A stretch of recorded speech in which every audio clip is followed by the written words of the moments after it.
Bienvenidos a una nueva videolección de microeconomía, en esta parte dedicada a la teoría de juegos. En vídeos anteriores habíamos introducido la teoría de juegos, viendo qué era un juego y cuáles eran los elementos fundamentales para modelizar un juego estratégico, y habíamos visto que había dos formas fundamentalmente de representar un juego, la forma normal o matricial y la forma extensiva o en árbol de decisión. También habíamos hablado sobre cómo definíamos una estrategia dominada y dominante y cómo podíamos obtener en algunas ocasiones el equilibrio o solución del juego eliminando de forma iterada las estrategias dominadas del juego. En esta videolección vamos a introducir un concepto nuevo que es el del equilibrio de Nash, que es uno de los conceptos básicos de toda la teoría de juegos. Como hemos visto en vídeos anteriores, cuando la eliminación de estrategias estrictamente dominadas no nos sirve para hallar la solución de un juego, o bien porque no hay estrategias dominadas o estas no son suficientes para llegar a una solución, se necesitan otras formas de predecir el resultado o solución de un juego estratégico. Una posibilidad para predecir el comportamiento de los jugadores y que funciona siempre que un juego sea estático y con información completa, como vimos en vídeos anteriores, es el equilibrio de Nash.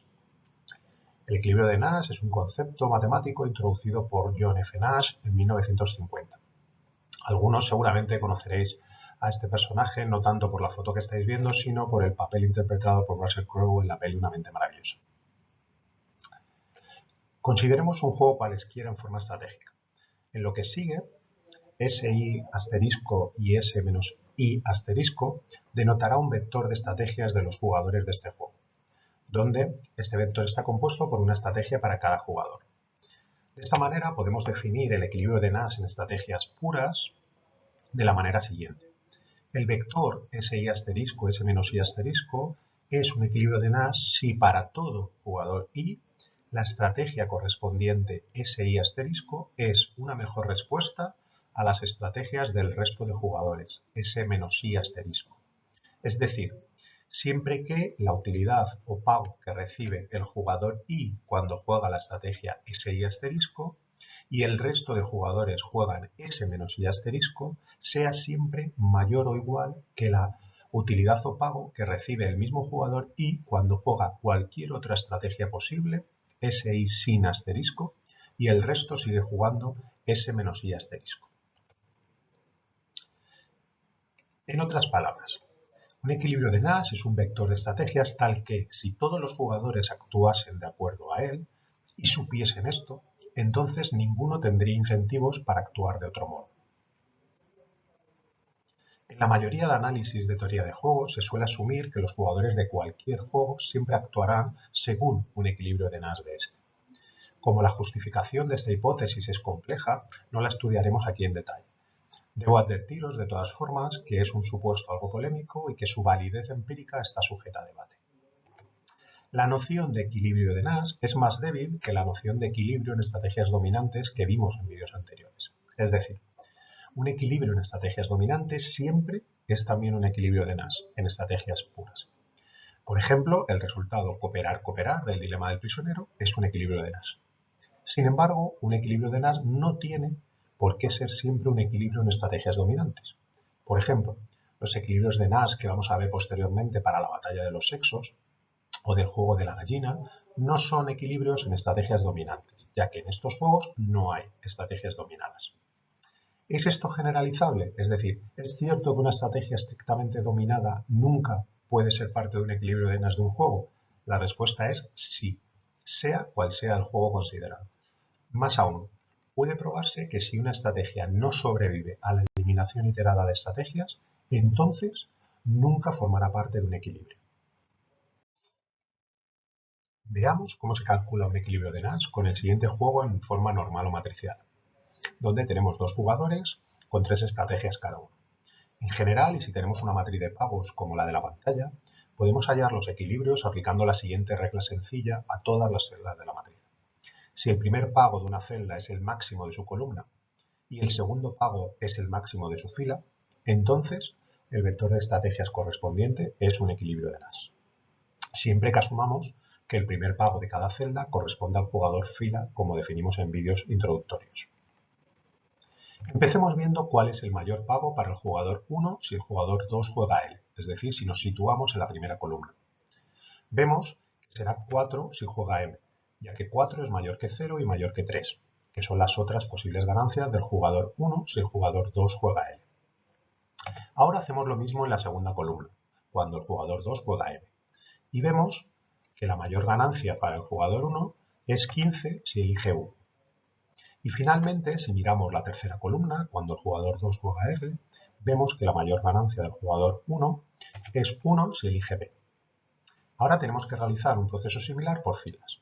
Si miramos la primera fila, cuando el jugador 1 elige U, entonces la mayor ganancia para el jugador 2 será 4 si elige L. En la segunda fila, lo mejor para el jugador 2 es elegir M, ganando 15, y finalmente en la tercera fila, cuando el jugador 1 juega D, lo mejor para el jugador 2 es jugar R y ganar 8, que es lo máximo que puede ganar en esa fila. Observamos que el único par de estrategias que es la mejor respuesta de forma simultánea para ambos jugadores es que uno juegue D y que 2 juegue R, ya que ambas estrategias están marcadas por ser mejores respuestas a la vez. Por lo tanto, el único equilibrio de Nash en estrategias puras de este juego será DR, y los jugadores obtendrán respectivamente 1 y 8 de ganancia. Consideremos ahora el juego conocido como Batalla de los Sexos, que ya he mencionado anteriormente alguna vez. Este juego modeliza la situación en la que una pareja debe decidir qué hacer. Cada uno prefiere una actividad, playa o montaña, fútbol o teatro, cine o ballet, comida con los padres o comida con los suegros, pero ambos prefieren hacer algo juntos que por separado. Los pagos de este tipo de juego se pueden representar por una matriz como la siguiente, donde A y B representan cualquiera de las dos alternativas que he mencionado antes para la pareja. ¿Cuál será el o los equilibrios de Nash en este juego? Resolvámoslo de forma similar al juego anterior. Si el jugador 2 elige A, es decir, nos situamos en la columna 1, la mejor respuesta del jugador 1 es elegir A, porque 9 es mejor que 0. Y si el jugador 2 elige B, columna 2, la mejor respuesta del jugador 1 es elegir B también, porque 1 es mayor que 0. Y por filas, si el jugador 1 juega A, lo mejor para 2 es jugar A, ya que 1 es mayor que 0. Y si el jugador 1 juega B, lo mejor para 2 es jugar también B, porque 9 es mayor que 0. Luego vemos que tanto AA como BB son equilibrios o soluciones de este juego. Es decir, la pareja elegirá siempre hacer juntos o bien la actividad A, que era preferible para el jugador 1, o bien la actividad B, que era preferible para el jugador 2. Pero nunca elegirán hacer alternativas separadas. Se trata en este caso de una solución múltiple, porque existe más de un equilibrio de Nash. En este caso serán 2. Y los pagos de cada equilibrio son simétricos. Lo que gana un jugador en un equilibrio es lo que gana el otro en el otro. ¿Qué predice la teoría cuando hay múltiples equilibrios? A veces se utiliza el concepto de punto focal, introducido en la década de los 60 por Schelling, para resolver este tipo de problemas. Os insto a que veáis la documentación y los ejemplos de las sesiones interactivas de clase para saber algo más sobre el concepto de punto focal y de Schelling. El problema que puede tener el equilibrio de Nash en estrategias puras que estamos viendo en este vídeo es que a veces no existe. Ilustremos este problema con el juego de piedra, papel o tijera, cuya matriz de pagos es la siguiente. Si un jugador elige piedra, lo mejor para el rival será elegir papel. Si un jugador elige papel, lo mejor para el rival es jugar tijeras. Y finalmente, si un jugador juega tijeras, lo mejor para el rival es jugar piedra. Lo mismo por filas. Por lo tanto, no hay ningún par de estrategias, como podemos observar, que sean mejor respuesta a la vez para ambos jugadores. Es decir, la regla que estamos usando para calcular el equilibrio de Nash en estrategias puras no nos da resultado alguno en este juego. ¿Por qué? Pues porque no hay ningún equilibrio de Nash en estrategias puras. No siempre existe un equilibrio de Nash en estrategias puras. Como hemos visto en este caso de piedra, papel o tijera, o sucede también en el juego de cara o cruz, por ejemplo. Para resolver este problema, los teóricos inventaron el concepto de estrategia mixta, que veremos en vídeos posteriores.